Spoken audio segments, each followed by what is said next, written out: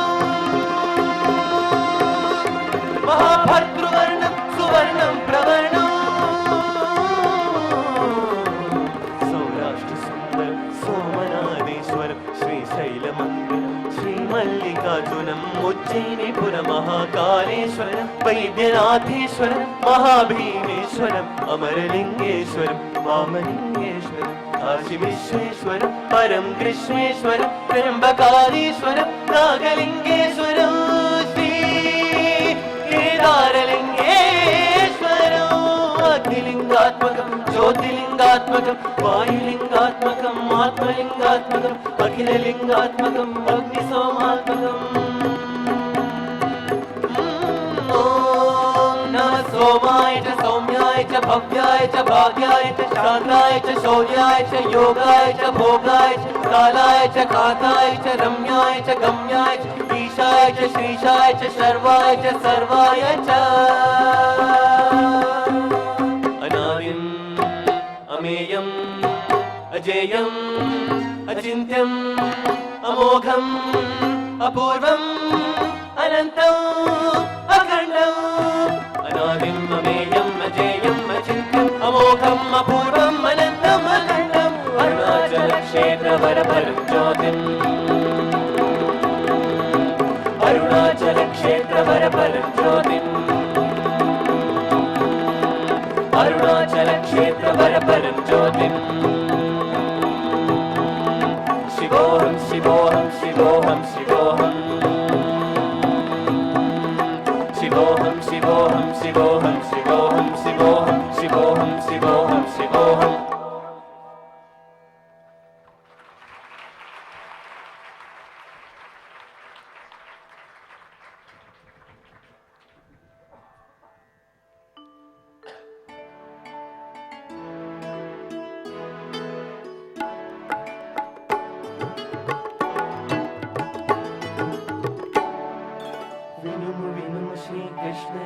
శ్రీకృష్ణలీలసారम् ఎంతో మధురం గీత గోవిందం వినుము వినుము శ్రీకృష్ణలీలసారం ఎంతో మధురం గీత గోవిందం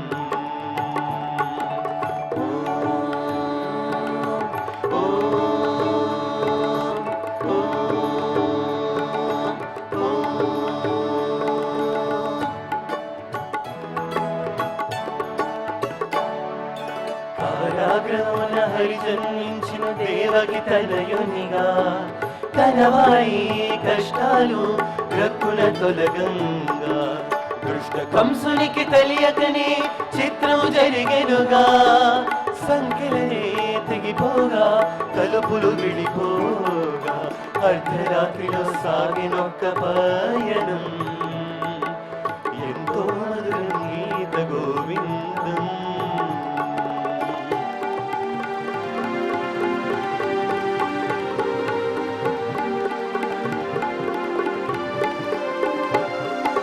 భక్తనిని తలకెత్తి శిశువును గొనిపోయే పదమునిలా పరుగేది యమునా నది వైపే దారి చేయా యమునా కుంభవృష్టిలోన కొడుకై తానే నిలిచెనుగా ఆదిశేషు పడగా నందుని ఇంటికి వారి తేచగరేవం ఎంతో మధురం గీత గోవిందం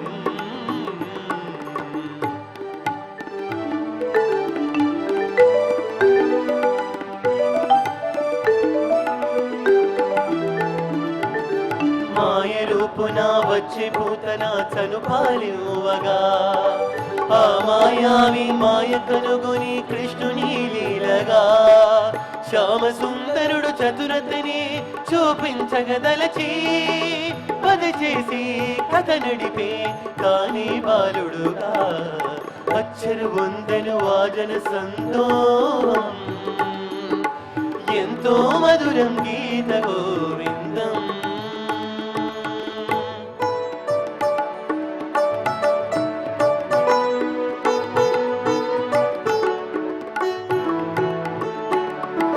బాల్యమని ఛాయలతో సలిపే లీలతో అండపిండ బ్రహ్మాండములన్నీ అమ్మకు చూపెనులే యశోదమ్మకు బోధపడి కృష్ణుడు దేవుడని ఈశ్వరుని లీలలకే అర్థం తెలిసినై చిన్న నోటను చూపెనులే వేషం ఎంతో మధురం గీత గోవిందం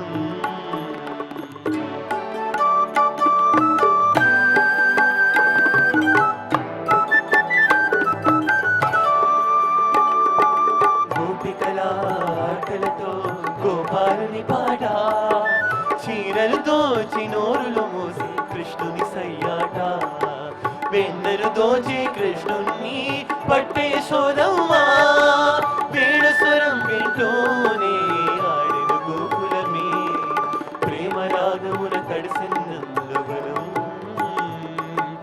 ఎంతో మధురం గీత గోవిందం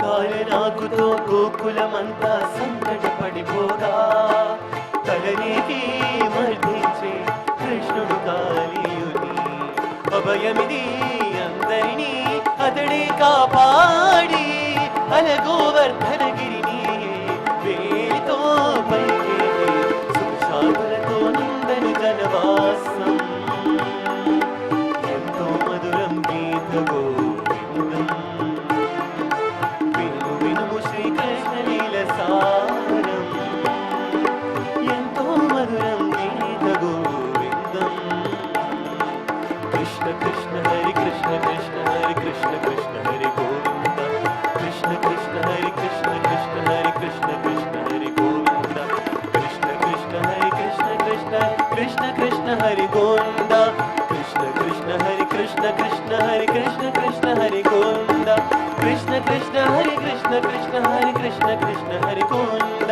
కృష్ణ కృష్ణ హరి కృష్ణ కృష్ణ హరి కృష్ణ కృష్ణ హరి గోవింద కృష్ణ కృష్ణ హరి కృష్ణ కృష్ణ హరి కృష్ణ కృష్ణ హరి గోవింద కృష్ణ కృష్ణ హరి కృష్ణ కృష్ణ హరి కృష్ణ కృష్ణ హరి గోవింద కృష్ణ కృష్ణ హరి కృష్ణ కృష్ణ హరి కృష్ణ కృష్ణ హరి గోవింద కృష్ణ కృష్ణ హరి కృష్ణ కృష్ణ హరి కృష్ణ కృష్ణ హరి గోవింద కృష్ణ కృష్ణ హరి కృష్ణ కృష్ణ హరి కృష్ణ కృష్ణ హరి గోవింద కృష్ణ కృష్ణ హరి కృష్ణ కృష్ణ హరి కృష్ణ కృష్ణ హరి గోవింద కృష్ణ కృష్ణ హరి కృష్ణ కృష్ణ హరి కృష్ణ కృష్ణ హరి గోవింద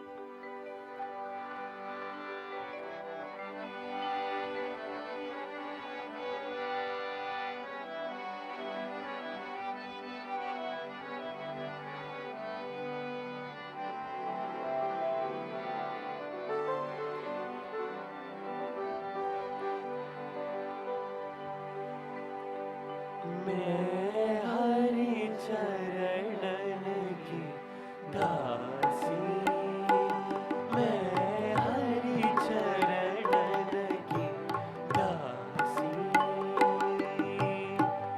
मलिन विषय रस त्यागे जग के मलिन विषय रस त्यागे जग के राम नाम रस प्यासी राम नाम रस प्यासी जग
सुंदर निरूपम आओ प्रियम सुंदर निरूपम अंतर हो जन उदासी अंतर हो जन उदासी मानस नहीं मल धीरज मोहन सरपत निस दिन दासी मानस नहीं मल धीरज मोहन सरपत निस दिन दासी सावरिया मोहनिया नागरिया मेरो पिया सावरिया मोहनिया नागरिया मेरो पिया प्रभु आओ आओ आओ आओ जी प्रभु आओ आओ आओ आओ जी प्रभु आओ आओ आओ जी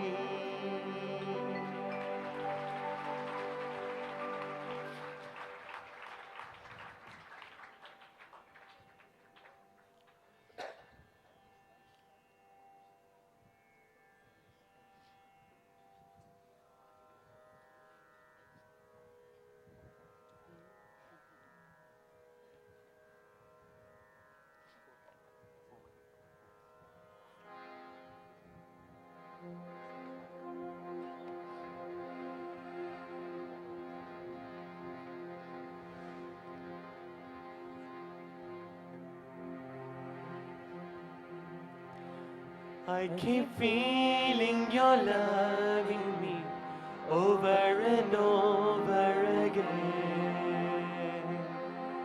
Keep feeling your love in me over and over again. I keep feeling your love in me over and over again. I keep feeling your love in me over and over again. It gets sweeter and sweeter as the days go by. Sweeter and sweeter as the days go by. It gets sweeter and sweeter as the days go by. It's sweeter and sweeter as the days go by. Oh, what a love between my Lord and I. Oh, what a love between my Lord and I. Oh, what a love between my Lord and I. Oh, what a love between my Lord and I. My Lord and I, my Lord and I. My Lord and I, my Lord and I. My Lord and I, my Lord and I. My Lord and I, my Sathya, my Sathya, my Sathya, my Sathya, my Sathya, my Sathya, my Sathya, my Sathya. I keep feeling your love in me over and over again. I keep feeling your love in me over and over again. It gets sweeter and sweeter as the days go by. Sweeter and sweeter as the days go by.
This evening, Bhagwan has blessed a devotee who has stood tall as a beacon of light for all of us. Shri U. Gangadhar Bhatt has been one of the foremost companions of revered Madhyal Narayan Bhatt and has spent nearly 66 years of his life in selfless service, beautifully inculcating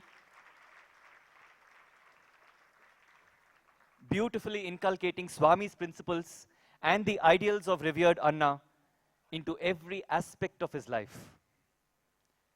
Shri Gangadhar Bhatt serves as the chairman of the Sri Sathya Sai Lok Seva Institute, Alike and Muddenahalli. And when Bhagwan blessed him with the post of chairman of the trust, Bhagwan gave the trust a very unique assurance, saying, if he talks, it is me. If he walks, it is me. I have had the fortune of being a student at Alike myself, and I have seen Gangadhar Anna as an embodiment of the Sanskrit verse, which goes, Vajradapi kathorani, mriduni kusumadapi, meaning tougher than diamond and yet softer than a flower. May I now invite Shri Gangadhar Anna to address us all on this very auspicious occasion of Durgashtami. Gangadhar Anna.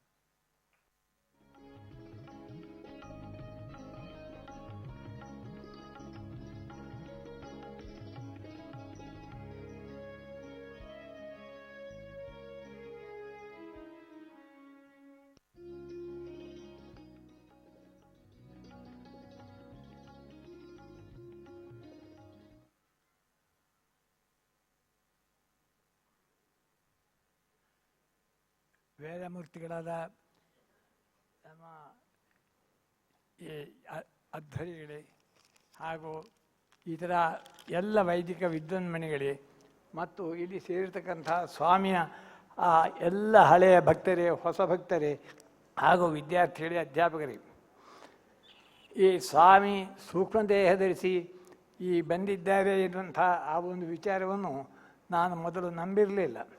ಯಾಕೆ ನಂಬಲಿಲ್ಲ ಅಂದರೆ ನನಗೆ ಸ್ವಲ್ಪ ನಂಬಿಕೆ ಎಂಬುದೇ ಯಾವಾಗಲೂ ಕಡಿಮೆ ಅಂತ ಕಾಣ್ತದೆ.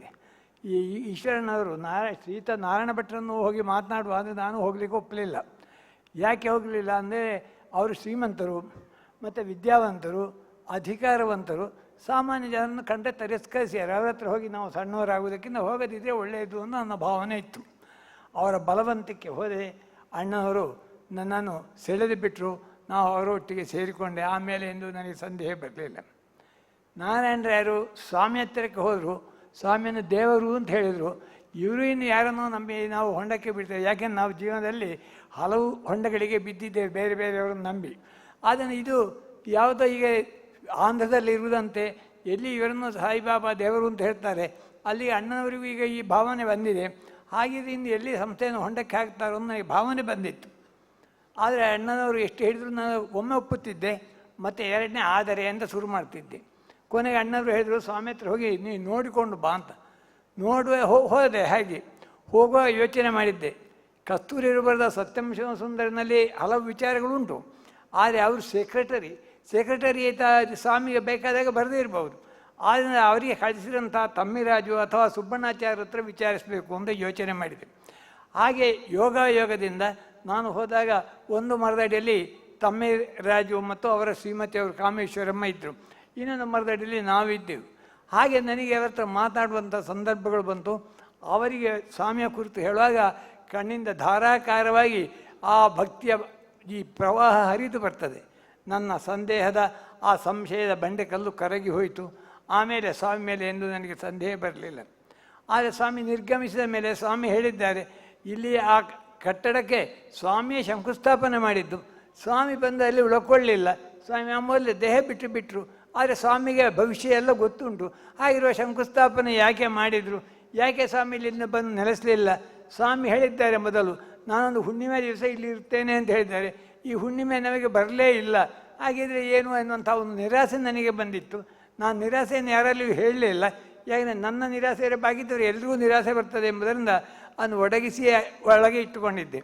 ಆದರೆ ನನಗೆ ಆ ನಿರಾಸೆ ಬಂದಿತ್ತು. ಈ ಸಂದರ್ಭದಲ್ಲಿ ಕೆಲವು ಸಮಯದ ಸ್ವಾಮಿ ನನಗೆ ಸ್ವಪ್ನದಲ್ಲಿ ಬಂದಿದ್ದಾರೆ ಎಂದು ನರಸಿಂಹಮೂರ್ತಿಯವರು ಹೇಳಿದರು. ಹಾಗೆ ಸ್ವಾಮಿ ಹೀಗೆ ಹೇಳಿದ್ದಾರೆ, ಅವರ ಸ್ವಪ್ನ ನಿಮಗೆ ಬಂದರೆ ನನಗೂ ಬರಬೇಕು ಸ್ವಪ್ನ, ಆಗ ನಂಬುವುದು ನಾನು ಅಂತ ಹೇಳಿದೆ. ಹಾಗೆ ಯಾಕೆಂದರೆ ಅವರು ಸ್ವಾಮಿ ಅಶರೀರಿಯಾಗಿ ಹೇಳ್ತಾರೆ ಎನ್ನುವಂಥದ್ದು ಹೇಳಿದರೆ ನಾನು ನಂಬಲಿಕ್ಕಿಲ್ಲ ಅಂತ ನನ್ನ ಭರವಸೆ ಬರಲಿಕ್ಕೆ ಹಾಗೆ ಹೇಳಿರ್ಬೋದು. ಆದರೆ ನಾನು ಅದನ್ನೂ ನಂಬಲಿಲ್ಲ. ಆದರೆ ಕೊನೆಗೆ ಸ್ವಾಮಿ ಅದೇ ಮಂಡ್ಯಕ್ಕೆ ನಾನು ಹೋಗಿದ್ದೆ, ಸ್ವಾಮಿಯಲ್ಲಿ ಬಂದಿದ್ದರು. ಈ ಅನಂತಮೂರ್ತಿಯವರು ಕೇಳಿದರು, ನೀವು ಸ್ವಾಮಿ ಹತ್ರ ಮಾತಾಡಬೇಕು ಅಂತೇಳಿ. ನಾನು ಬೇಡ ಅಂತ ಹೇಳಿದೆ. ಯಾಕೆ ಅಂದರೆ ಸ್ವಾಮಿ ಆದರೆ ನನ್ನನ್ನು ಕರೀತಾರೆ, ಮಾತಾಡ್ತಾರೆ. ಸ್ವಾಮಿಗೆ ನನ್ನ ಹತ್ರ ಪ್ರೀತಿ ಉಂಟು, ಸ್ವಾಮಿಗೆ ಹೊಸ್ತು ಏನೋ ಬೇಕಾಗಿಲ್ಲ. ಆದರೆ ಸ್ವಾಮಿ ಕರೆದ್ರೆ ನಾನು ಹೋಗುವುದು, ಇಲ್ಲದ್ರೆ ನಾನು ಹೋಗಲಿಕ್ಕಿಲ್ಲ ನನ್ನ ಮನಸ್ಸಿನ ಅಂದುಕೊಂಡಿದ್ದೆ. ಒಂದು ದಿವಸ ನರಸಿಂಹಮೂರ್ತಿಯವರು ಕರೆದ್ರು, ಗಂಗಾಧರಣ್ಣ ನೀವೆಲ್ಲ ಬರಬೇಕಂದ್ರೆ ಸ್ವಾಮಿ ಕರೀತಾರೆ ಅಂದೆ. ನಾನು ಕೂಡಲೇ ಬಂದೆ. ಯಾಕೆಂದರೆ ಮತ್ತೆ ಅಲ್ಲಿ ಕಾಯಲಿಲ್ಲ. ಯಾಕೆಂದರೆ ಸ್ವಾಮಿ ಮಾತಾಡಿರುವಂಥ ಮಾತುಗಳೆಲ್ಲ ಹೇಗೆಂದರೆ ಸಂಸ್ಥೆಯ ಆರಂಭ ಕಾಲದ್ದು, ಅದು ಯಾರಿಗೂ ಗೊತ್ತಿಲ್ಲ, ನರಸಿಂಹಮೂರ್ತಿಯವರಿಗೂ ಗೊತ್ತಿರಲಿಕ್ಕೆ ಸಾಧ್ಯ ಇಲ್ಲ. ಯಾಕೆಂದರೆ ಸ್ವಾಮಿ ಅದನ್ನೆಲ್ಲವನ್ನು ನಮಗೆ ಹೇಳಿದ್ದಾರೆ. ನನಗೆ ಅಲ್ಲಿ ಸಂದೇಹ ಅಂತ ಉಳಿಲಿಲ್ಲ. ಯಾಕೆ ನನ್ನ ಸಂದೇಹದ ಆ ಬಂದಂಥ 2ನೇ ಬಂಡೆಕಲ್ಲು ಕೂಡ ಕರಗಿ ಹೋಗಿದೆ. ಈಗ ಸ್ವಾಭಾವಿಕವಾಗಿ ಸ್ವಾಮಿ ನಿರ್ಗಮಿಸಿದ ಮೇಲೆ, ಅಣ್ಣವರು ನಿರ್ಗಮಿಸಿದ ಮೇಲೆ ನನಗೆ ಇನ್ನು ಮುಂದಕ್ಕೆ ಜೀವನದಲ್ಲಿ ಒಂದು ರೀತಿ ಅಂಧಕಾರ ವ್ಯಾಪಿಸಿತ್ತು. ಯಾಕೆ ಇನ್ನು ಮುಂದಕ್ಕೆ ಭವಿಷ್ಯ ಹೇಗೆ ನಡಿಬಹುದು ಎನ್ನುವಂಥದ್ದಕ್ಕೆ ಒಂದು ಸರಿಯಾಗಿರುವಂಥ ರೂಪರೇಖೆ ಇರಲಿಲ್ಲ, ಅದಕ್ಕೆ ಒಂದು ಯೋಜನೆಯೂ ಇರಲಿಲ್ಲ. ಒಟ್ಟಿನ ಮೇಲೆ ಇನ್ನು ಹೋದಾಗೆ ಹೋಗುವುದು ಎನ್ನುವಂಥ ಒಂದು ದೃಷ್ಟಿ ಇತ್ತೆ ಹೊರತಾಗಿ ಇನ್ನು ಹೀಗೆ ಒಂದು ವ್ಯವಸ್ಥಿತವಾಗಿ ಮಾಡಬಹುದು ಎನ್ನುವಂಥ ಭಾವನೆ ನನಗೆ ಬಂದಿರಲಿಲ್ಲ. ಆದರೆ ಹೇಗಾಗ್ತದೋ ಹಾಗೆ ದೈವೇಚ್ಛೆ ಇದ್ದಾಗೆ ಆಗ್ತದೆ. ಸ್ವಾಮಿ ನಾವು ದೈವೇಚ್ಛೆಗೆ ತಲೆಬಾಗುವುದು ಅದು ನಮಗೆ ಗೊತ್ತಿಲ್ಲ ಅಂತ ಭಾವಿಸಿಕೊಂಡಿದ್ದೆ. ಆದರೆ ಸ್ವಾಮಿ ಹೀಗೆ ಅಶರೀರಿಯಾಗಿ ಬಂದು ಈ ಬೇಕಾಗಿರುವಂಥ ಇದರ ಜವಾಬ್ದಾರಿಯನ್ನು ತಗೊಂಡಿದ್ದಾರೆ ಎಂಬುದು ನನಗೆ ಖಚಿತವಾಗಿದೆ. ಯಾಕಂದರೆ ಅಳಿಕೆಯಲ್ಲಿ ಆಗಲಿ, ಮುದ್ದೇನಹಳ್ಳಿಯಲ್ಲಿ ಆಗಲಿ, ಅಥವಾ ಕರ್ನಾಟಕದ ಇತರ ಭಾಗಗಳಲ್ಲಿ ಆಗಲಿ ಎಲ್ಲ ಕೂಡ ಸ್ವಾಮಿ ಮಾಡಿರ್ತಕ್ಕಂಥ ಯಾವ ಸೇವಾ ಕಾರ್ಯಗಳುಂಟೋ ಇದು ಎಲ್ಲವೂ ಕೂಡ ಸ್ವಾಮಿ ಸ್ವತಃ ತನ್ನ ಒಂದು ಅನುಗ್ರಹ ಬಲದಿಂದ ಮಾಡಿರ್ತಕ್ಕಂಥ ಕಾರ್ಯಗಳು. ಅಂದರೆ ಈ ಸಂಸ್ಥೆಯ ಮೇಲೆ ಸ್ವಾಮಿ ಅನುಗ್ರಹ ಪೂರ್ಣ ಇದೆಯಿಂದ ಆಗುವಾಗ ಅದು ಎಂದೂ ಕೂಡ ಬಡಕಲಾಗಲಿಕ್ಕೆ ಸಾಧ್ಯ ಇಲ್ಲ, ಅದು ಎಂದೂ ಕೂಡ ಹಾಳಾಗಿ ಹೋಗಲಿಕ್ಕೆ ಸಾಧ್ಯ ಇಲ್ಲ. ಅಂದರೆ ಸ್ವಾಮಿ ನಡೆಸ್ತಾರೆ ಅನ್ನುವಂಥ ಒಂದು ಭರವಸೆ, ಒಂದು ಭಾವನೆ ಬಂದಿದೆ. ಯಾಕೆಂದರೆ ಯಾವುದೇ ಸಂದರ್ಭದಲ್ಲಿ ಮನುಷ್ಯನಿಗೆ ಯೌವನ ಇದ್ದಾಗ, ದೇಹದಲ್ಲಿ ಶಕ್ತಿ ಇದ್ದಾಗ ಎಲ್ಲ ಮಾಡಿ ಏನು ಅಂತ ಅನ್ನಿಸ್ತದೆ. ಆದರೆ ವೃದ್ಧಾಪ್ಯ ಬಂದಾಗ, ದೇಹದ ಶಕ್ತಿ ಶಿಥಿಲವಾದಾಗ ಅವನಿಂದ ಮಾಡಲಿಕ್ಕೆ ಆಗುವುದಿಲ್ಲ ಎಂಬುದನ್ನು ತಿಳಿವಿಗೆ ಬರ್ತದೆ. ಆದರೆ ಆ ದೈವಿ ಶಕ್ತಿ ಒಂದು ವಿಶೇಷವಾದ್ದುಂಟು, ಅದು ಮಾಡಬಲ್ಲುದೆನ್ನುವಂಥ ಭರವಸೆ ಬೇಕಾದ ಪ್ರಾಮುಖ್ಯವಾದ ಭಾಗ. ತೇನ ವಿನ ತೃಣಮಮ್ಮಿ ನ ಚಲತಿ ಅಂತ ಹೇಳ್ತಾರೆ. ಆದರೆ ಅವನ ಹೊರತು ಒಂದು ಹುಲ್ಲಹಟ್ಟಿಯೂ ಚಲಿಸಲಾರದು. ಆದರೆ ಅವನ ಇಚ್ಛೆ ಉಂಟು ಎನ್ನುವಂಥ ಭರವಸೆ ನಮಗೆ ಬರಬೇಕಾದ ಪ್ರಾಮುಖ್ಯವಾದ ಭಾಗ. ಸ್ವಾಮಿ ಅಂಥ ಭರವಸೆ ನಮ್ಮೆಲ್ಲರಲ್ಲಿ ಮೂಡಿಸಿದ್ದಾರೆ. ಆದ್ದರಿಂದ ಇಷ್ಟು ಜನರು ಇಲ್ಲಿ ಬರಲಿಕ್ಕೆ ಸಾಧ್ಯವಾಗಿದೆ. ಈಗ ಜಾಪಾನವರು ಬಂದು ವೇದ ಮಂತ್ರ ಹೇಳಿದರು. ನಮ್ಮಲ್ಲಿ ಹೇಗೆಂದರೆ ವೇದ ಮಂತ್ರ ಮೊದಲಿಗೆ ಇದ್ದದ್ದು ಬ್ರಾಹ್ಮಣರು ಮಾತ್ರ ಹೇಳಬೇಕು ಅನ್ನುವಂಥ ಒಂದು ಕಟ್ಟುಪಾಡುಗಳು ರೂಢಿಯಲ್ಲಿ ಬಂದಿತ್ತು. ಆದರೆ ವೇದವನ್ನು ರಚಿಸಿದ, ಗಾಯತ್ರಿಯನ್ನು ರಚಿಸಿದಂಥ ವಿಶ್ವಾಮಿತ್ರನೇ ಅವನು ಕ್ಷತ್ರಿಯ ಎಂಬುದು ನಾವು ಮರೆತಿರ್ತೇವೆ. ವ್ಯಾಸರು ಅವರು ಈ ಬೆಸ್ತರಗಳ ಮಗ ಎಂಬುದು ನಮಗೆ ಗೊತ್ತಿರುವುದಿಲ್ಲ, ನೆನಪಿರುವುದಿಲ್ಲ. ಅಂದರೆ ಸಾಮಾನ್ಯ ಕಟ್ಟುಪಾಡಿಂದ ಬಂದಂಥದ್ದು. ಎಲ್ಲರೂ ಕೂಡ ವೇದವನ್ನು ಉಚ್ಚರಿಸಿದಾಗ ವೇದ ಮಂತ್ರಗಳಲ್ಲಿ ವಿಶೇಷವಾಗಿರುವಂಥ ವಿಶಿಷ್ಟವಾಗಿರುವಂಥ ಶಕ್ತಿ ಇದೆ. ಅದರ ಪರಿಣಾಮವಾಗಿ ಎಲ್ಲರೂ ಅಭ್ಯುದಯ ಹೊಂದಲಿಕ್ಕೆ ಸಾಧ್ಯವಾಗ್ತದೆ. ಗಾಯತ್ರಿ ಮಂತ್ರವು ಕೂಡ ಎಲ್ಲರೂ ಅದು ಉಚ್ಚರಿಸಲಿಕ್ಕೆ ಬೇಕಾಗಿರುವಂಥ ಅದು ಮಂತ್ರ ಮನನಾತ್ರಾಯತೆ ಐತಿ ಮಂತ್ರ ಅಂತ ಹೇಳ್ತಾರೆ. ಅಂಥ ಗಾಯತ್ರಿಯನ್ನು ಯಾವಾಗಲೂ ಮನನ ಮಾಡಿದಾಗ ಶಕ್ತಿ ಬರ್ತದೆ ಎನ್ನುವಂಥ ಆ ಒಂದು ತತ್ವವನ್ನು ಸ್ವಾಮಿ ಎಲ್ರಿಗೂ ತಿಳಿಸ್ತಾ ಇದ್ದಾರೆ. ಮಕ್ಕಳಿಗೆ, ದೊಡ್ಡವರಿಗೆ ಎಲ್ಲರಿಗೂ ತಿಳಿಸ್ತಾ ಇದ್ದಾರೆ. ಅಂದರೆ ವೇದಕ್ಕೆ ಇರತಕ್ಕಂಥ ಯಾವ ಸಂಕ್ಷಿಪ್ತವಾದ ಸೀಮೆ ಉಂಟೋ ಅದನ್ನು ಸೀಮೋಲ್ಲಂಘನ ಮಾಡಿ ಅದು ಇಡೀ ಪ್ರಪಂಚಕ್ಕೆ ಸಿಗುವಂತೆ ಸ್ವಾಮಿ ಮಹತ್ಕಾರ್ಯಗಳನ್ನು ಮಾಡ್ತಾ ಇದ್ದಾರೆ. ಅದೇ ರೀತಿ ಸ್ವಾಮಿ ಈ ಶೈಕ್ಷಣಿಕ ಕ್ಷೇತ್ರದಲ್ಲಿ, ಆರೋಗ್ಯ ಕ್ಷೇತ್ರದಲ್ಲಿ ಎಲ್ಲೆಲ್ಲಿಯೂ ಮಾಡ್ತಾ ಇದ್ದಾರೆ. ಈಗ ನನಗೆ ಸಂಪೂರ್ಣ ಭರವಸೆ ಬಂದಿದೆ, ನನಗೆ ಯಾವುದೇ ಸಂದೇಹಗಳಿರುವುದಿಲ್ಲ. ಆದರೆ ನಾವು ವೃದ್ಧರಾಗಿದ್ದೇವೆ. ವೃದ್ಧರಾದರೂ ಕೂಡ ಸ್ವಾಮಿ ಅದರ ನೇತೃತ್ವ ತಗೊಂಡಾಗ ಅದು ಮುಂದಕ್ಕೆ ಚೆನ್ನಾಗಿ ಆಗ್ತದೆ. ಅದರಲ್ಲಿ ಯಾವುದೇ ಭಯ ಶಂಕೆಗಳಿಗೆ ಆಸ್ಪದಗಳಿರುವುದಿಲ್ಲ. ಆದ್ದರಿಂದ ನಾವು ನಿಶ್ಚಿಂತೆಯಿಂದ ನಮ್ಮ ಯಾವಾಗ ಅವಧಿ ಬರ್ತದೋ ಆವಾಗ ನಾವು ಇಲ್ಲಿಂದ ಕ್ರಮಿಸಬಹುದು. ಯಾಕೆಂದರೆ ಸ್ವಾಮಿ ನಮಗೆ ಬೇಕಾಗಿರುವಂಥ ವ್ಯವಸ್ಥೆಯನ್ನು ಮಾಡ್ತಾರೆ. ಇಲ್ಲಿ ಸಂಸ್ಥೆ ನಡೀಲಿಕ್ಕೆ ಬೇಕಾದಂಥ ವ್ಯವಸ್ಥೆಯನ್ನು ಸ್ವಾಮಿ ಮಾಡ್ತಾರೆ ಅಂತ ಸಂಪೂರ್ಣ ಭರವಸೆ ಬಂದಿದೆ. ಒಂದು ಹೇಳ್ತಾರೆ, ರಾಮಸೇನೆಯ ವಾನರನಾಗು, ಈ ಅಳಿಲ ಮೈಯ ಮಳಲಾಗು. ರಾಮಸೇನೆಯ ವಾನರನಾಗು, ಅಳಿಲ ಮೈಯ ಮಳಲಾಗು. ಕೃಷ್ಣ ಸೇನೆಯ ಪಾಂಡವನಾಗು, ಕೃಷ್ಣೆಯ ತೆರ ಶಿರಬಾಗು. ಪಾಂಡವ ಸೇನೆ, ಕೃಷ್ಣ ಸೇನೆಯ ಪಾಂಡವನಾಗು, ಕೃಷ್ಣೆಯ ತೆರ ಶಿರಬಾಗು. ಈ ಸಾಯಿ ಸೇನೆಯ ಸಾಧಕನಾಗು, ನಿರ್ಮಲ ಧಾರ್ಮಿಕನಾಗು. ಯುಗ ಯುಗದೊಳು ಅವತರಿಸಿದ ಸ್ವಾಮಿಯ, ಈ ಯುಗದೊಳು ಅವತರಿಸಿದ ಸ್ವಾಮಿಯ ಶ್ರೀಚರಣಕ್ಕೆ ಶಿರಬಾಗು.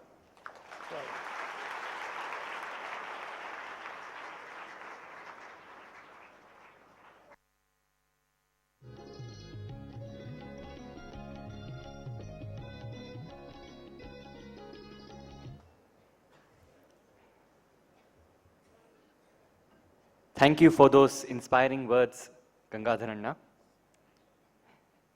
And on behalf of all of us present here, I now pray to Bhagwan to bless us all with his divine discourse.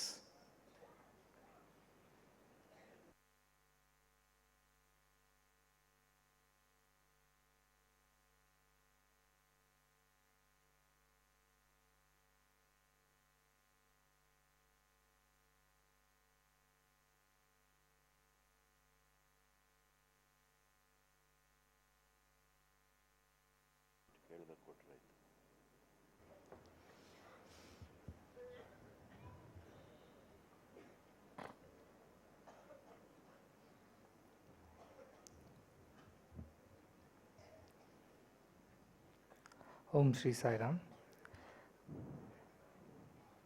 As we pray to Bhagwan to give his divine message this evening, we perceive him being seated at this chair in an ochre robe, and I repeat as he speaks.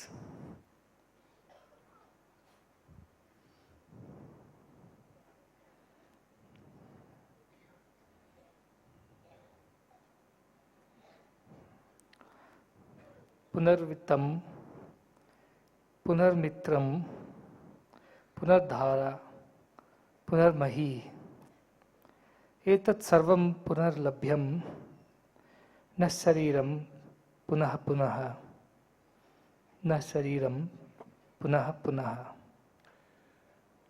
If you lose your wealth, you can regain it. When you lose your friend also, you can regain him. Possibly when you lose your wife, you can regain him. If you lose your land, it is possible you can get it back. But once you lose your body, it is gone forever, you can never get it back. Prema Swarupullara. Embodiments of divine love. Sharira Madhyam Kalu Dharma Sadhanam. The body is the basis of all noble and charitable activity. ఈ దేహాన్ని మనం ధరించే ఒక కారణం ఏమిటి అని తెలుసుకోవాలి. We should know why we are given the human body, why did we come here with the human body. ఈ హ్యూమన్ బాడీ అనగా ఒక పాంచభౌతికములతో కూడిన అంగప్రత్యంగములతో చేరిన ఒక విధమైన యంత్రం మాత్రమే కాదు. This human body is not just a machine which is made up of 5 elements and which has many organs. కానీ ఇది ఒక విధమైన సాధనకు సరి అయిన ఒక విధమైన నిమిత్తమే. It is not just a machine, but it is an instrument and a very worthy instrument. కానీ ఈ దేహాన్ని మనం సరిగ్గా తెలియక దాన్ని ఎన్నో విధములైన విషయవాంఛములను పట్టి పాడు చేసుకుంటున్నాము. But without knowing the purpose why we have got the human body, we are spoiling it with many worldly and sensual pleasures. ఏ విధముగా ఒక వాహనముకు ఒక చాలకుడు ఉంటాడు, ఆ విధముగానే ఈ దేహం అనేటటువంటి ఒక బండికి మనస్సు అనేటటువంటి ఒక డ్రైవర్ కూడా ఉంటున్నాడు. For any vehicle, there needs to be a driver. Similarly, for the vehicle of the human body, also there is a driver. మంచి ఒక డ్రైవర్ మనకు చిక్కినప్పుడు తాను కారుని కూడా సరిగ్గా డ్రైవ్ చేస్తూ తన గంతవ్యానికి క్షేమంగా చేరగలుగుతాడు. If you get a good driver, the driver will take you to the destination after driving you there very smoothly and correctly. ఏ విధమైన ఒక ప్రమాదం కాకుండా, యాక్సిడెంట్స్ కాకుండా చక్కగా తాను ఒక రూల్ ప్రకారం నడుపుతూ బండిని సరిగ్గా గంతవ్యం దగ్గర చేరేటట్టు చూసుకుంటాడు. The right driver follows all the rules of the traffic, and he will see to it that you will not meet with any danger of an accident, and finally will lead you to the destination. అప్పుడే ఆ car ఎందుకు కూర్చున్న master కూడా హాయిగా నిద్రపోతూ కూడా తాను గంతవ్యానికి చేరవచ్చు. If you have got a good driver, even the master of the vehicle, master of the car can sit in the car, even sleep, and finally reach the destination very safely. కానీ ఈ master తను ఒక destination చేరాలనుకుంటే దానికి ఒక driver ఉంటే మాత్రం సరిపోదు, car కూడా కావాలా. కారు ఉంటే మాత్రం సరిపోదు, డ్రైవర్ కూడా కావాలా. If the master wants to reach a particular destination, it is not enough, he just wishes. A car is also required. Even if the car is there, it is not just enough. A good driver is also required. అందుకనే you are not one but three. That is why I keep saying, you are not one but three. ఈ దేహం అనగా what you think you are. The body is what you think you నువ్వు are. ఇదే సత్యముగా అనుకున్న వల్ల నేను దేహము, దీనికి ఒక పేరు, దీనికి ఒక ఆకారము అని నువ్వు భావిస్తున్నావు. You think you are the body with a particular name and a form. You imagine that that is the truth. కాదు కాదు, Not at all. దేహం నీదే కానీ నువ్వు దేహము కాదు. Body belongs to you, but you are not the body. ఏ విధముగా బండి నీదే కానీ నువ్వు బండి కాదు. The car belongs to you, but you are not the car. రెండవది what others think you are. The second is what others think you are. నీ యొక్క బాహ్యంగమైన ప్రవర్తనము ఒక ప్రచారము చూసిన తర్వాత అందరికీ నీ పైన ఒక అభిప్రాయం జరుగుతున్నది. When people look at you, how you conduct yourself, they look at your behavior, they listen to your words, then they develop a particular image of yourself. అది కూడా ఒక విధమైనది అసత్యమే. Even that is untrue. దేశకాల పరిస్థితికి మనము తగినట్టు ప్రవర్తన చేయటము తప్పదు. It is inescapable that we behave according to the place, time and circumstances. ఒక పరిస్థితిలో ఒక విధమైన ప్రవర్తన ఉంటుంది, రెండో పరిస్థితిలో అది మనం మారవలసిందే. In one situation, you behave in one way. In another situation, naturally, it has to change. అందుకనే ఈ సిచ్యువేషన్ లోపల మిమ్మల్ని చూసేవాళ్ళు ఒక అభిప్రాయం పెంచుకుంటారు. In a particular situation, when they look at you, they develop a particular కానీ opinion మరొక about you. పరిస్థితిలో చూచినప్పుడు ఒక వర్తనంలో వచ్చిన మార్పుల వల్ల వాళ్ళు కూడా వేరే అభిప్రాయం ఉంచుకుంటారు. In a different situation, when they once again watch you, looking at your different behavior, they will develop a different opinion about you. అందుకనే ఒక టీచరు స్కూల్ లోపల చేరినప్పుడు, టీచింగ్ చేసినప్పుడు టీచరు అని మనము భావించవచ్చు. When a teacher goes to the classroom and teaches, then we can think he is a teacher.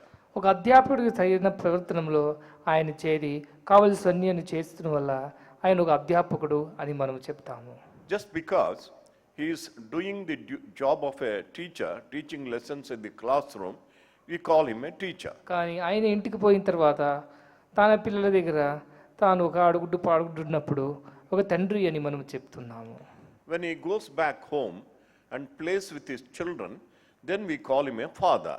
కానీ ఆయన వాళ్ళ ఫ్రెండ్స్ దగ్గర చేరినప్పుడు ఒక ఫ్రెండ్ లాగా ప్రవర్తిస్తాడు, టీచర్ లాగా ప్రవర్తించడు, ఒక ఫాదర్ లాగా ఆయన ప్రవర్తించడు.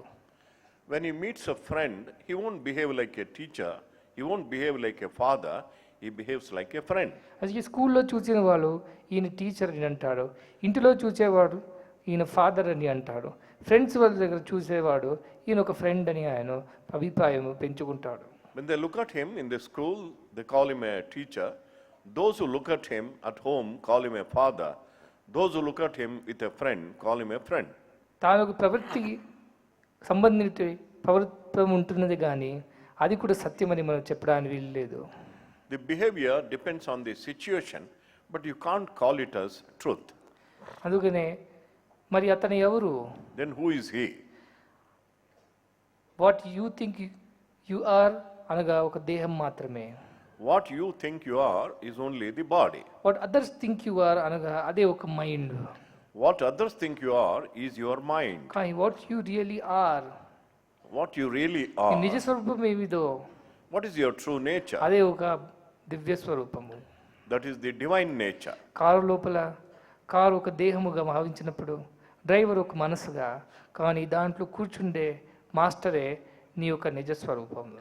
When you consider your human body as a car, the driver is the mind and the master is the Atma itself. అందుకని ఆత్మ ఒక మాస్టర్ ఉండినప్పుడు మాస్టర్ చెప్పినదే మైండ్ చేయాల్సింది. When Atma is the master, naturally the mind has to obey the master, that is the Atma.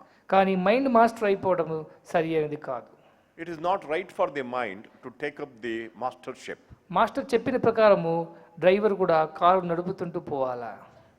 Like the master, as the master says, the driver has to drive the car. కానీ driver మాస్టర్కి ఏమీ చెప్పరాదు. Driver cannot be disobedient to the master. అందుకని master the mind, be master mind. That is why master the mind, be a mastermind. అందుకని ఒక owner నిమిత్తమై driver కూడా car నడుపుతూ పోవాలా. The driver has to do the service to the owner by listening to him and obeying him. కానీ driver ఓనర్కి చెప్పేది సరిలేదు. It is not right for the driver to command the master. ఆ విధముగానే ఈ దేహాన్ని మనం వాడుకుంటున్నప్పుడు ఒక దానికి మనసు అనేటువంటి డ్రైవర్ ఉండిన వల్లనే మేము విధమైనవి చేయగలుగుతున్నాము. Just because mind is the driver for the car of the body, we are able to do so many things. కానీ ఎప్పుడు దాకా ఈ డ్రైవరు ఈ దేహం అనేటువంటి కార్ని సరిగ్గా ధర్మ ప్రకారం నడుపుతూ పోతాడో అప్పుడు దాకా ఏ ప్రమాదం కలగదు. As long as the driver drives the car in a righteous way, in the proper way, there won't be any accidents. Master చెప్పిన మాట విని తను ఒక ఆదేశాన్ని శిక్ష వహించి తను ఒక డ్రైవింగ్ చేస్తూ పోనప్పటి వరకు ఏ విధమైన ఒక ప్రమాదము కలగదు. As long as the driver obeys the master's command and drives it properly, there won't be any danger. కానీ బ్యాడ్ డ్రైవర్ ఉండినప్పుడు ఎన్నో విధమైన యాక్సిడెంట్స్ కూడా జరుగుతుంటాయి. When you have a bad driver, many kinds of accidents can take place. అందుకనే మన మనస్సును మనము సరిగ్గా చేసుకోవడం చాలా అవసరమైనది. Therefore, it is very essential that you clean up the mind in the right way. దానికి బ్యాడ్ డ్రైవర్ కాకుండా గుడ్ డ్రైవర్ చేసుకోవడం చాలా అవసరమైనది. We have to see to it that our mind is a good driver and not a bad driver. అప్పుడు heart చెప్పిన ఆత్మ చెప్పిన ప్రకారం ఆయన కారు నడుపుతూ పోయినప్పుడు శరీర మాధ్యం కలు ధర్మ సాధనం అనేది జరుగుతుంది. When the driver, that is the mind, keeps listening to the master, that is the Atma, then the body will become a means for all righteous activity. కానీ ఒక దేహం పైన మనము దోషను ఆరోపణం చేస్తే సరి అయినది కాదు. But it is not right for us to accuse the body. Car accident జరిగినప్పుడు దానికి కొంతవరకు కారణము ఆ డ్రైవర్ చేసి నడిపించినదే. When a car meets with the accident, the responsibility is of the driver. Car తనకి తానే ఎక్కడికి పోదు. Car cannot go anywhere on its జడమే own. కానీ చైతన్యం కాదు. Because car is inert, it doesn't have any దాన్ని energy. స్టార్ట్ చేసి నడిపించినప్పుడే ఆ కారు కూడా నడిపిన ప్రకారం పోతుంది. Only when the driver starts the car and drives it, then the car can move. అందుకనే మనోమూలం ఇదం జగత్. Therefore, mind is the basis of all the ఈ creation. మైండ్ని మనం పవిత్రంగా పరిశుద్ధంగా దివ్యంగా చేసుకున్నప్పుడు ఈ దేహం కూడా తను పవిత్రంగా ఉంచుకొని కావలసిన చోటుకు పోతున్నది. When you make the mind pure, sacred and noble, then the mind also will drive the body in the right way and take it to the right destination. కానీ మైండ్ కొంతవరకు ఒక మాలిన్యం కూడా చేరి ఉంటున్నది. But mind has some impurities also. మొట్టమొదటనగా అదే అహంకారము. The first is the ego. ఆ ఈగో డ్రైవర్ ఉంటున్నప్పుడు మాస్టర్ చెప్పిన మాట ఏ మాత్రం వినడు. When there is an egoistic driver, he won't listen to the master. ఎంత చెప్పినా కూడా ఆయన వింటున్నట్టు నటిస్తాడే కానీ చేయడు. Only when he listens to the master, he pretends to obey, but he does not obey. Master కొద్దిసేపు నిద్రపోయినప్పుడు తన ఇష్ట ప్రకారం తను నడుపుతుంటూ ఎక్కడైనా పోతాడు. When master sleeps in the car, the driver goes his own way, driving in అలాగే his own way. భగవంతుడు మనం ఒక్క క్షణం మర్చిపోయినప్పుడు ఈ మైండ్ అనేది ఇదే మాస్టర్గా ప్రవర్తించడం ప్రారంభం చేస్తుంది. When you forget God even for a moment, the mind takes over the mastership. హెచ్చుగా సంపదలు వచ్చిన కానీ ఏనుగు గుర్రములెక్కినా కానీ పిచ్చోడని పేరు వచ్చినా కానీ పెద్దల చాలా పొగిడిన కానీ దైవం మరువకరా నరుడా నామము విడువకురా. Even when you gain a lot of wealth, even when you ride horses or elephants, when people praise you to the skies, never ever forget the name of God even for a moment. భగవంతుడు ఏ విధంగా మనం మర్చిపోతుంటున్నామో ఆ క్షణమే accidents అన్నీ కూడా జరుగుతుంటాయి. Accidents happen when we forget for God. Mahabharatam లోపల ఒక ద్రౌపది వస్త్రాహరణం అనేటిది చాలా ఒక దుర్ఘటన కూడా జరిగింది. In the epic of Mahabharata, a very atrocious incident of humiliation of Draupadi took place. అందరూ కూడా ద్రౌపది ఇంత భక్తరాలు, పాండవులందరూ కూడా కృష్ణుకు బాంధవ్యం ఉన్నా కృష్ణుడు వచ్చి తాను నేను రక్షించలేదు, కాపాడలేదు, ఎందుకు ఆ ద్యూత క్రీడలు చేశాడు అని అందరూ ప్రశ్నిస్తుంటాడు. Many people ask a question. Draupadi was a great devotee of Krishna, and also Pandavas had very sweet and strong relationship with Krishna. Why did Krishna not see to it that they did not play the game of dice and Draupadi was subjected to such humiliation? ఆహరించినప్పుడు ధర్మరాజుడికి బాగా తెలుసు. When Duryodhana invited Dharmaraja for the game of dice, it is not that Dharmaraja did not know. Shakuni అనేది ఆయన మామ చాలా ఒక దుష్టుడే. The maternal uncle of Duryodhana, Shakuni, was a very wicked ఆయన person. ఏదో ఒక విధమైన ఆటలాడి గెలుస్తాడే కానీ ఊడిపోడు. And he also knew that this Shakuni could play a game of dice without losing it.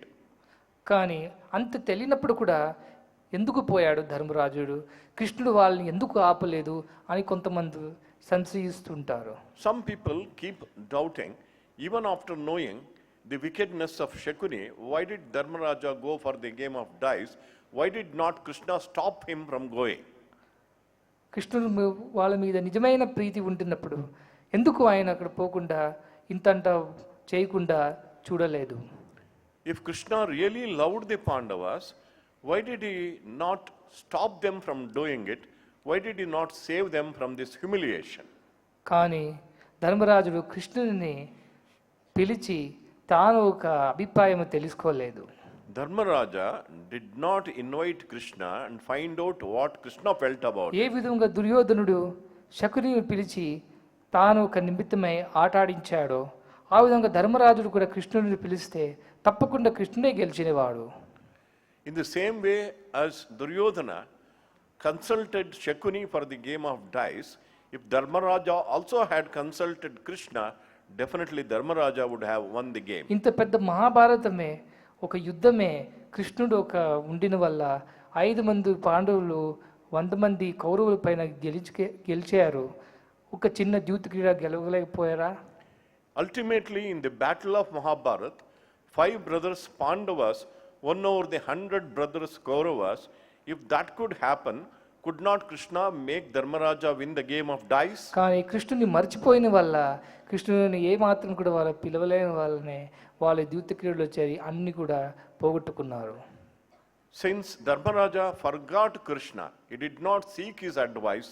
He played the game of dice and lost the game of dice and lost everything along with that. అంతేకాదు ద్రౌపదికి మరొక పేరు అనగా Krishna. Another name for Draupadi is పరమ Krishna. భక్తురాలే.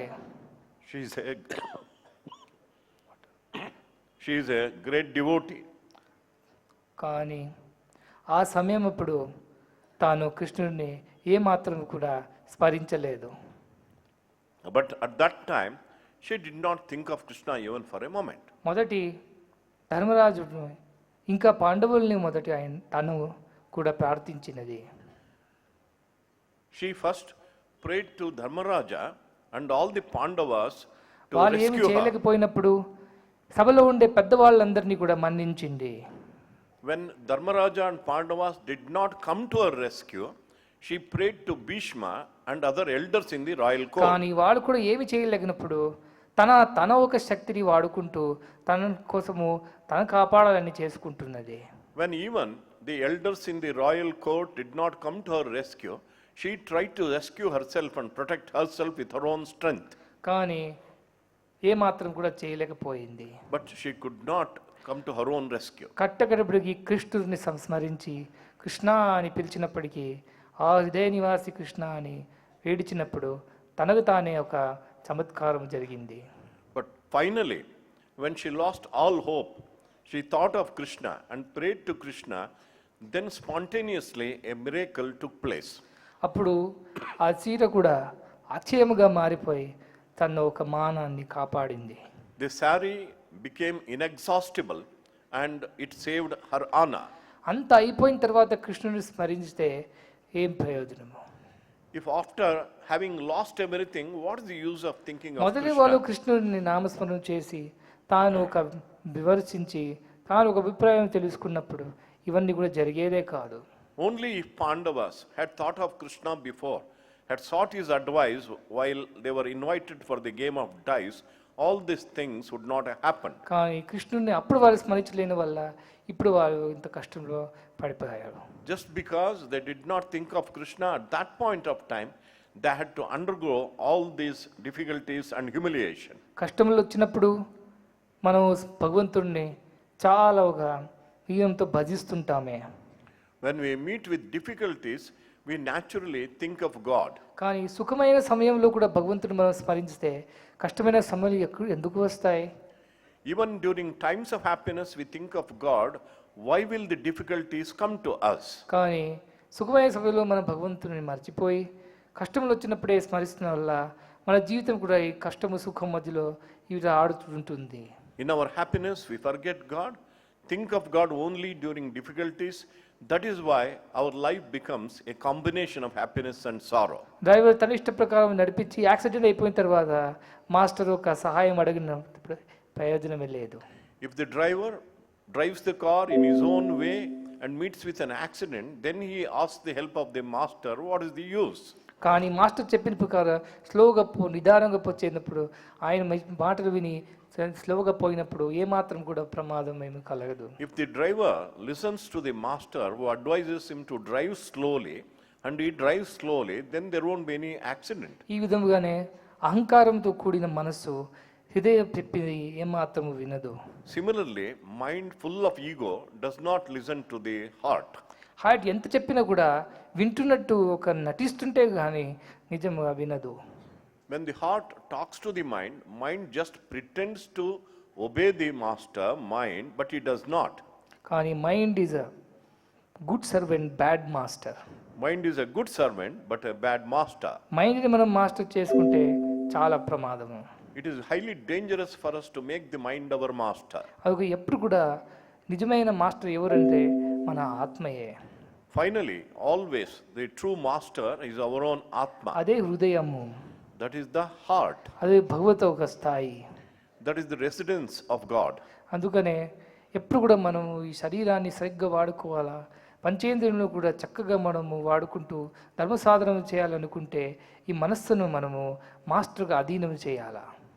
And if you want to lead a very righteous life, use the body well, use the senses well, and walk on the path of righteousness, you have to see to it that you master the mind first. కానీ ఇది ఏదో ఒక రోజు మనం చేస్తే రాదు, practice చేయాలా.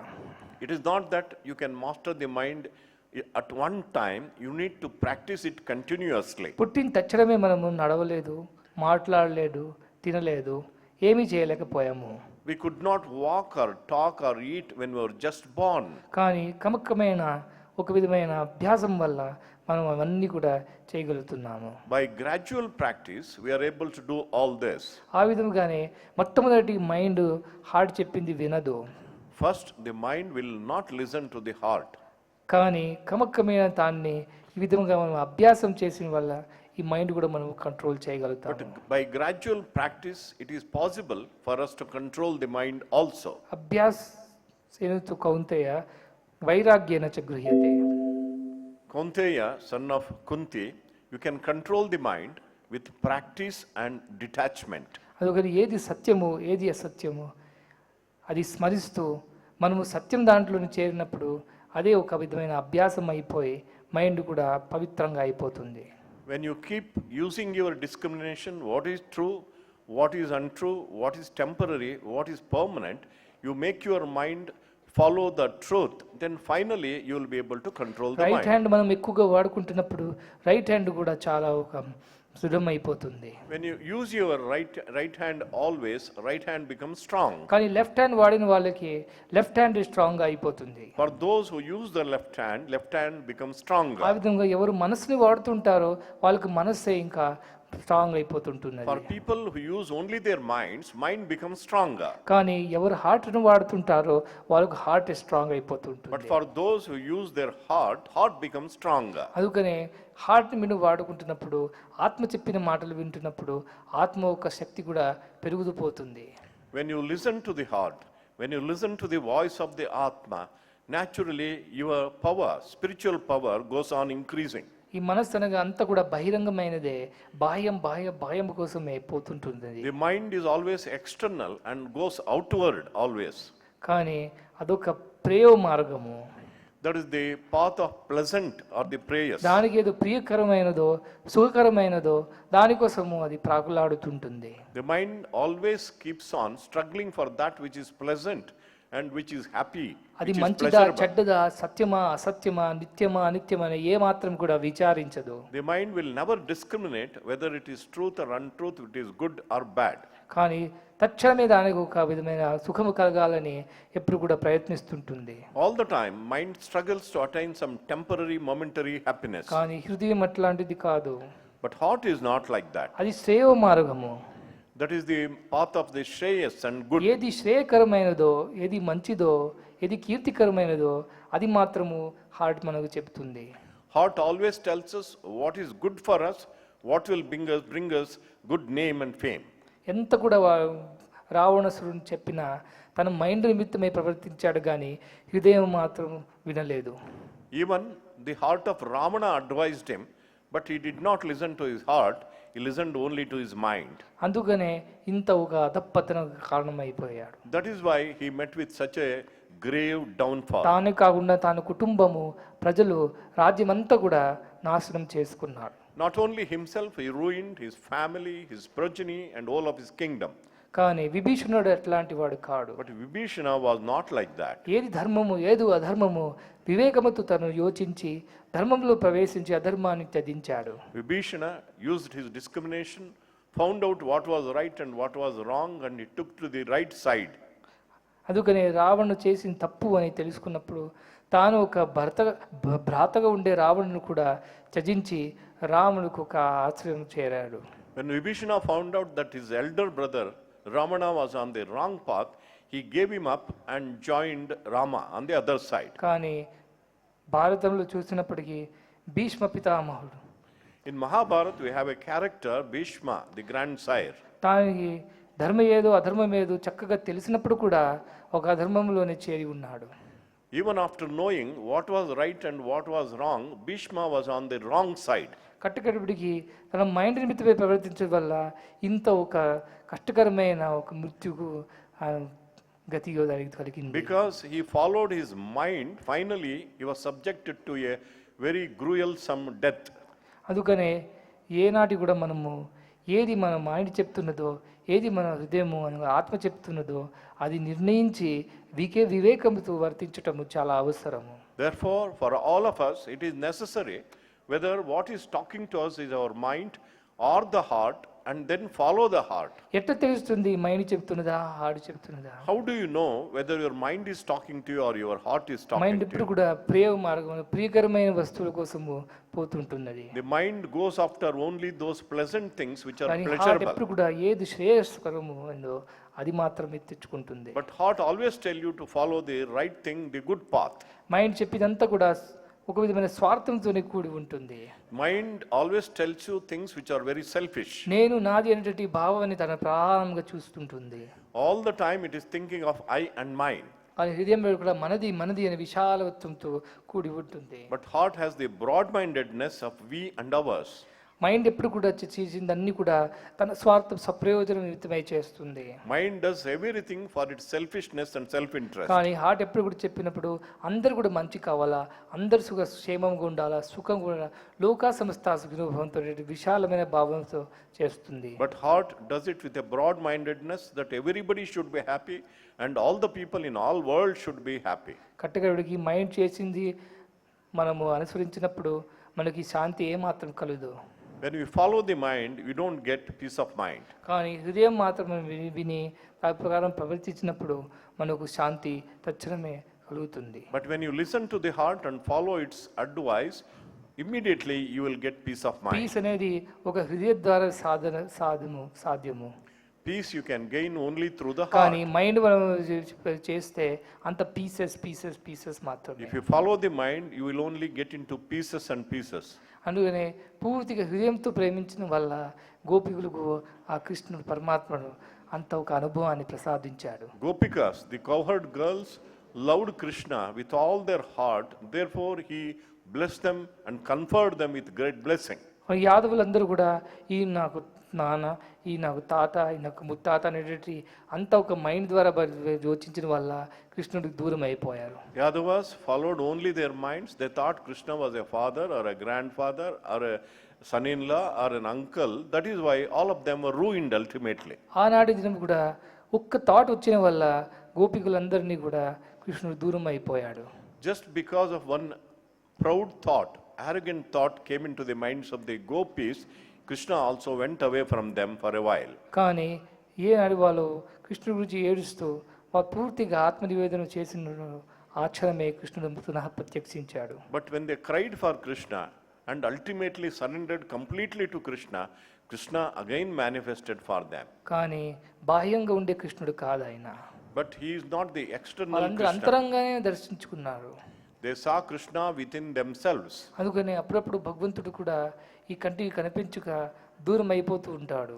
And in the same way, sometimes God will not manifest and you will not be able to see him. కానీ భక్తుల్ని శిక్షించాలా, దుఃఖించాలా అనేది ఒక ఉద్దేశంతో కాదు. But his purpose is not to punish the devotees. And ఏ భగవంతుడు మనం బాహ్యంగా వెతుకుతున్నారో ఆ భగవంతుని మీరు ఇదే లోపలే దర్శనం చేసుకోవాలా అనే ఒకే ఒక ఆశతో తాను ఇట్లాంటివన్నీ చేస్తుంటాడు. he has only one aspiration, that devotees should look for him inside and not outside. That's why ఇప్పుడు he కూడా does నేను it. చేస్తుంది అదే. Even now, that is the drama I am ఎక్కడో playing. పోయి బయట మనం వెతుకుతే భగవంతుడు మనకి చిక్కడు. When you go and look for God outside, you can't get him. కానీ హృదయం అంతా కూడా పవిత్రంగా చేసుకున్నప్పుడు ఆ హృదయంలోనే హృదయ సాయిగా కనబడుతుంటాడు. When you purify your heart, Sai manifests there as the resident of your heart. ఏ హృదయం ఏనాది ఏ స్వార్థం లేని సప్రయోజనం లేని హృదయం ఉంటున్నదో అట్టి పవిత్రమైన హృదయంలోనూ మాత్రం భగవంతుడు వసిస్తాడు. God will manifest only in that heart which does not have a trace of selfishness and self-interest and has selflessness. అట్టి పవిత్రమైన హృదయం మీరు పొందుకోండి. Therefore, you have to develop that pure heart. మిగతావన్నీ కూడా వస్తాయి పోతాయి. Other things come and go. జగత్ అనగా వస్తుంది పోతుంది. Jagat means the things come and go. మట్టి యందు పుట్టిన వృక్షము మట్టి యగును. The tree which is born in soil will become soil one day or the other. బ్రహ్మ యందు పుట్టిన సృష్టి బ్రహ్మ యగును. The creation which has come from Brahma will ultimately become Brahma. కానీ దృష్టికి భిన్నంగా కానపించు. But for your vision, it may look different. Veerudu Bharatiya వీరుస్తుట. Oh, brave son of Bharat, listen to this wisdom. అంతా ఒకటే ఒకటే ఒకటే. Everything is one and one. కానీ అది ఆత్మ ఆధారం చేసుకున్నప్పుడు అంత ఆత్మస్వరూపంగా మనం దర్శించగలుగుతాము. Only when you base your life on the Atma, you will see only Atma everywhere. అందుకని మైండ్ని మనం కొంచెం పవిత్రంగా చేసుకోవడం అత్యవసరము. Therefore, it is highly essential that we purify our minds. Mind ఎప్పుడు కూడా స్వార్థము స్వప్రయోజనం అంతే. Mind is full of selfishness and self-interest. కానీ హార్ట్ ఎప్పుడు కూడా పరార్థము పరమార్థము. Heart always looks for selflessness and God. అందరూ కూడా ఇక్కడ వచ్చి స్వామి మీరు ఇక్కడ ఉన్నారు మనం కూడా దర్శనం చేసుకోవాలా అని చాలా ప్రార్థిస్తున్నారు. A lot of people come here and tell me, Swami, you are here. We also want to see you. మొదటి ఆ నిరాకారమైన భగవంతుడు అవతరించటమే ఒక గొప్ప మాట. It's a great thing that the formless God manifested with a form. అట్లాంటి ఒక భగవంతుడు స్థూలమైన దేహాన్ని విడిచి సూక్ష్మంగా పునః రావడము ఎప్పుడు వినలేని మాట. But this divine incarnation, after leaving the physical body, came back in the subtle body, but such a thing never happened in the history of mankind. అందుకనే అది మనం అనుభవించాలంటే ఎంత పవిత్రంగా మన హృదయం చేసుకోవాలా.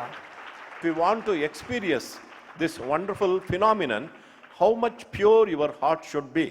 అప్పుడు నేను దేహ రూపముగా ఉండినప్పుడు చాలా ఈజీగా మిమ్మల్ని అందరినీ కూడా పాస్ చేస్తూ వచ్చాను.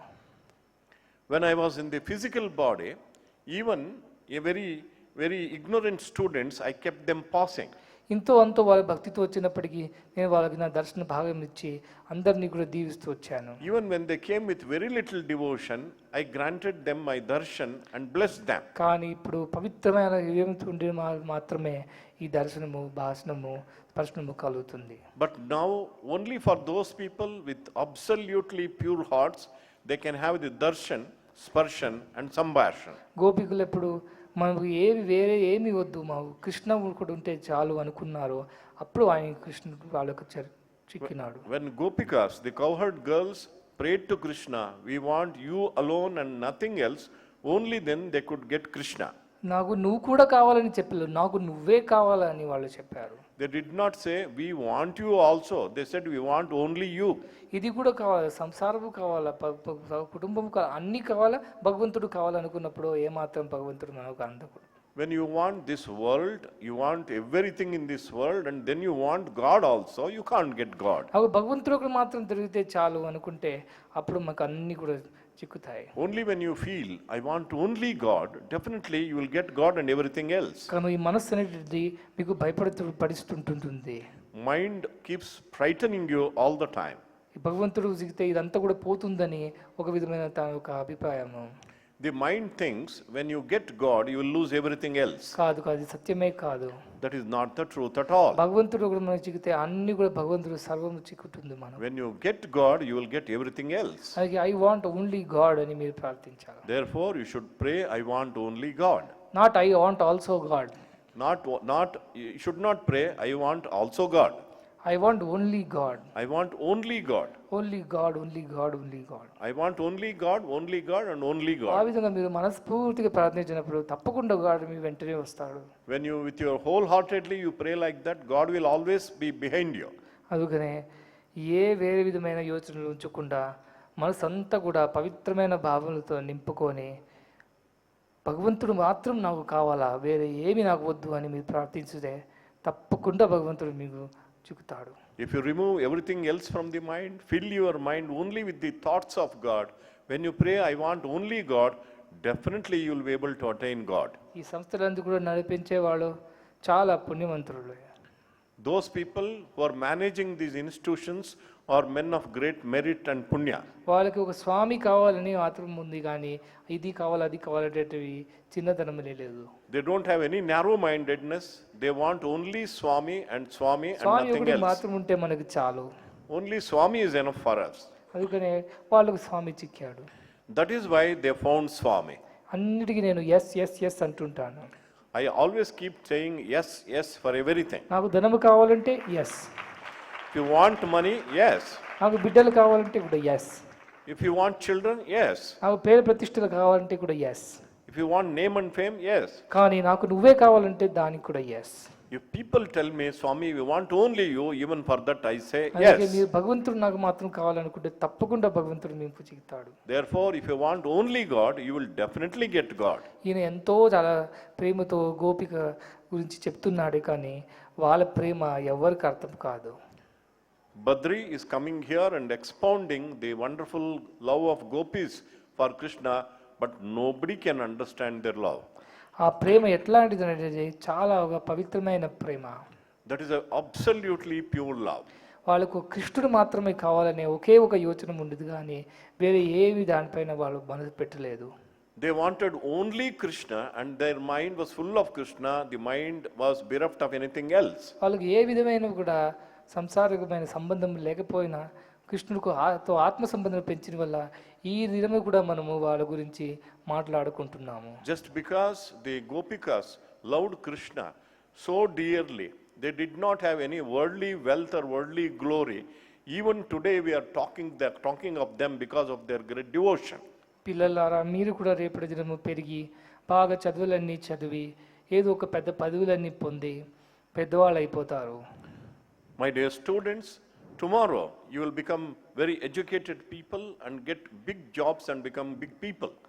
కానీ ఎంతోమంది ఇంజనీర్స్ వచ్చారు పోయారు, ఎంతోమంది డాక్టర్స్ వచ్చారు పోయారు, ఎంతోమంది గొప్పవాళ్ళు వచ్చారు కట్టగడపడికి ఆ భూమిలోనే కలిసిపోయారు. కానీ భక్తులు ఒక చరిత్ర మాత్రమే ఇప్పుడు కూడా అందరు విని ఆనందిస్తున్నారు. Many engineers have come and gone, many doctors have come and gone, many lawyers have come and gone, many rich people have come and gone, but all of them have just joined the dustbin of history. సత్యం కీర్తి ద్వయం స్థిరం. Only the devotees are remembered today. Only truth and good name are always remembered. అందుకే స్వామి ఒక చరిత్రతో పాటు మీ చరిత్రను కూడా చేరిపోయి ప్రపంచంతా కూడా ఆనాది కాలం వరకు మేమందరినీ గుర్తించాలనుకుంటే engineer doctor అయిపోవడం మాత్రమే సరిపోదు, దాంట్లో పాటు మంచి ఒక భక్తులు అయిపోవాలా. If you want to become a part and parcel of Baba's life, Bhagwan's life, it is not enough you just become engineers or doctors. You have to develop devotion and become great devotees. You have to. రాముడికి ఎంతమంది చుట్టాలు ఉన్నారు అని మనకు ఈనాటి కూడా తెలియదు.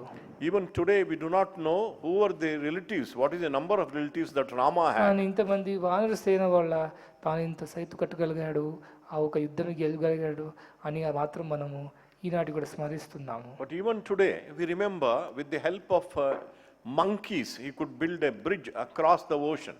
కృష్ణుడికి ఎంతమంది భార్యలు ఉన్నారు, ఎంతమంది పిల్లలు ఉన్నారు, ఎంతమంది చుట్టాలు ఉన్నారు అనేది ఎవరికి తెలియదు. Nobody knows how many wives Krishna had, who are the children and who are his grandchildren. కానీ ఈనాటి దినం కూడా గోపికల కృష్ణుడికి అతి ప్రియమైన వాళ్ళని మనకు తెలుసు. But even today we remember that cohort boys and girls were dearest to Krishna. ఆ విధంగానే స్వామికి ఎంతో మంది భక్తులు, ఎంతో మంది పిల్లలు ఉన్నారు. కానీ ఎవరు స్వామితో అడుగు పెట్టి నడుస్తారో వాళ్ళు మాత్రమే శాశ్వతంగా ఉండిపోతారు. Swami has many children, innumerable devotees, but only those devotees and children who walk in the footsteps of Swami will be remembered forever. అందుకనే నా ఫుట్ స్టెప్స్ అనగా సేవ, ప్రేమ ఫుట్ స్టెప్లో నడుస్తూ నా వెంట రండి. My footsteps are love and service. You walk in my footsteps and come behind me. మీ దేహము, మనస్సు, హృదయము అన్ని శక్తి సామర్థ్యాలని సరిగ్గా వాడుకొని ఒక భగవంతుడు మాత్రమే నాకు కావాలనేటువంటి ఒకే ఒక ప్రార్థనతో నా వెంట రండి. You utilize your body and senses very well, your mind very well. With the only desire for Swami, you walk behind me. ఇట్ట అవకాశము అందరికి చిక్కదు. This kind of opportunity is not given to everybody. చిక్కని అవకాశాన్ని మీరు చక్కని చేసుకోండి. Therefore, the opportunity which you have got, use it well. చిక్కిరి సాయిని వక్కిలేక చక్కని చేసుకోండి. You have obtained Sai, don't lose him again and make your path smooth. పోయిన చిక్కదు ఈ అవకాశము. Nobody will get this opportunity again. Saisri పాదసేవకు వేగమే రండి. Therefore, all of you run, dash for the service to the feet of Sai. లేండి అజ్ఞానం నుండి మేలుకోండి. Wake up from ignorance.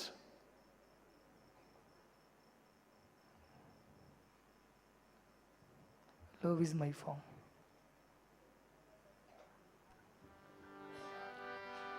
Love is my form, truth is my breath, bliss is my food. Love is my form, truth is my breath, bliss is my food. Love is my form, truth is my breath, bliss is my food. Love is my form, truth is my breath, bliss is my food. My life is my message, expansion is my love. My life is my message, my message, expansion is my life. My life is my message, expansion is my life. No reason for love, no season for love, no birth, no death. No reason for love, no season for love, no birth, no death. No reason for love, no season for love, no birth, no death. No reason for love, no season for love, no birth, no death. Sathya dharma ananda shanti prema himsa. Satya dharma ananda, shanti prema ahimsa. Satya dharma ananda shanti prema himsa. Satya dharma ananda, shanti prema ahimsa. Shirdi Sai Parti Sai Prem Sai Jai Jai. Sai Parti Sai Prem Sai Jai Jai. Shirdi Baba Parti Baba Prem Baba Jai Jai. Shirdi Baba Parti Baba Prem Baba Jai Jai. Love is my form, truth is my breath, bliss is my food. Truth is my breath, bliss is my food. My life is my message, expansion is my My life. life is my message, expansion is my life. No reason for love, no season for love, no birth, no death. No reason for love, no season for love, no birth, no death. Satya dharma ananda shanti prema himsa. Satya dharma ananda, shanti prema ahimsa. Satya dharma ananda shanti prema himsa. Satya dharma ananda, shanti prema ahimsa.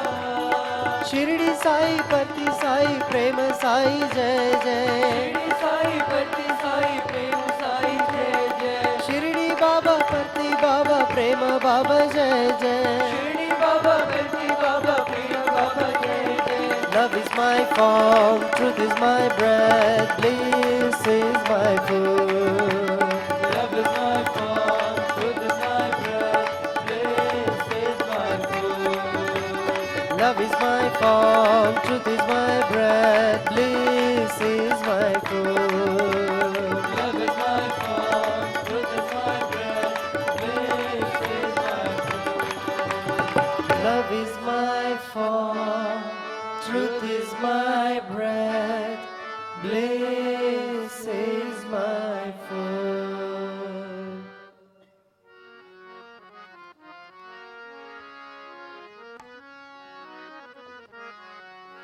Om Jai Jagadish Hare, Swami Sathya Sai Hare, Bhakta Jana Samrakshaka, Bhakta Jana Samrakshaka, Pati Maheshwara. Om Jai Jagadish Hare, Shashi Vadana Shridhara, Sarva Pranapate, Swami Sarva Pranapate, Ashrita Kalpalatika, Ashrita Kalpalatika, Apad Bandhava. Om Jai Jagadish Hare,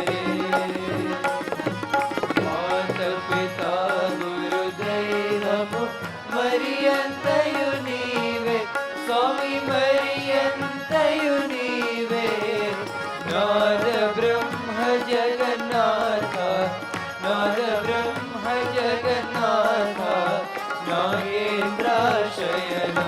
Om Jai Jagadish Hare.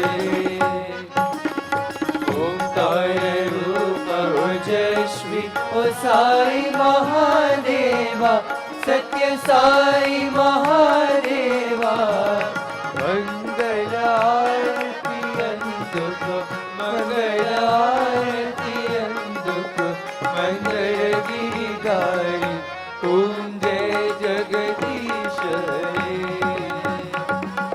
Narayana Narayana Om Satya Narayana Narayana Narayana Om Narayana Narayana Om Satya Narayana Narayana Om Satya Narayana Narayana Om Jai Satgurudeva.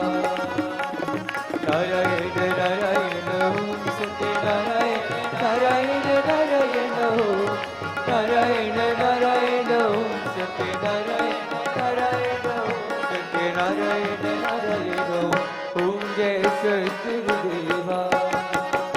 Narayana Narayana Om Satya Narayana Narayana Narayana Om Narayana Narayana Om Satya Narayana Narayana Om Satya Narayana Narayana Om.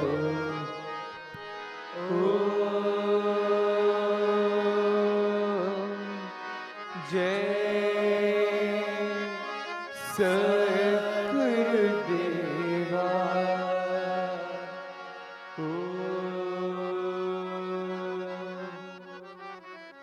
Shanti, Shanti, Shanti.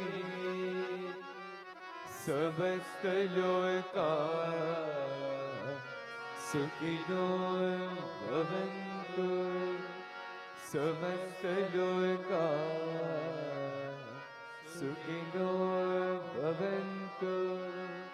समस्त लोका सुखिनो भवन्तु.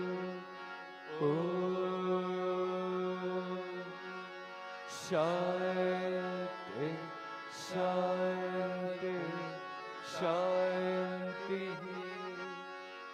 जय बोलो भगवान श्री सत्य साई बाबा की जय.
મારે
ॐ नमो दिव्यै महादिव्यै शिवायै सततं नमः नमः प्रकृत्यै भद्रायै नियता प्रदस्मतं रौद्रायै नमो नित्यायै गौर्यै धत्रै नमो नमः ज्योत्स्नायै चन्द्ररूपिण्यै सुखायै सततं नमः कल्याणै प्रणतवृद्धै सिद्धै कुर्मो नमो नमः नैऋतै भुवृतं लक्ष्मै सर्वर्णै ते नमो नमः दुर्गा वै दुर्गापारा वै सारा वै सर्वकारिण्यै अतिसौमातिरौद्रा वै नतस्तस्यै नमो नमः खट्टै तथैव कृष्णा वै धूम्रा वै सततं नमः नमो जगत्प्रतिष्ठा वै दिव्यै कृत्यै नमो नमः यां देवी सर्वभूतेषु विष्णुमायति शब्दिता नमस्तस्यै नमस्तस्यै नमस्तस्यै नमो नमः